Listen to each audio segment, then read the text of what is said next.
পেশেন্টরা বেরিয়ে যাচ্ছে, delivery patient হোক, এমনি পেশেন্ট সবাই বেরিয়ে যাচ্ছে। আর সবথেকে বড় কারণ হচ্ছে আমাদের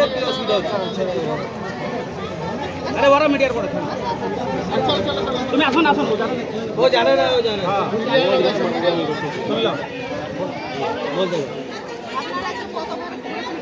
হ্যাঁ করবোই তো, আমরা আবার করবো।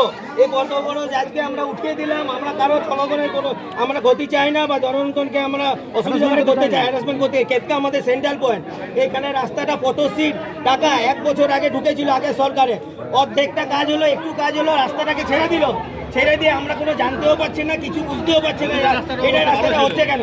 আর যেখানে কন্ট্রাক্টররা রাস্তাটা করেওছে, এত নিম্নমানের কাজ করেছে আপনাদের আমি দেখিয়ে দিতে পারবো।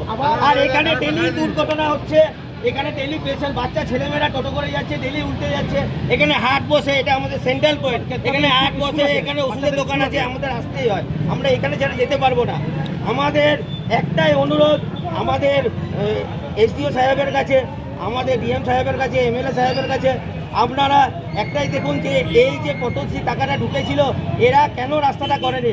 পয়সাটা কি আটকে দিয়েছে এই জন্য করেনি, না এরা পয়সাটা পকেটে ঢুকিয়ে দিয়েছে ঠিকাদাররা? এই জন্য এর তদন্ত চাই, আমরা চাই, আমাদের রাস্তা চাই।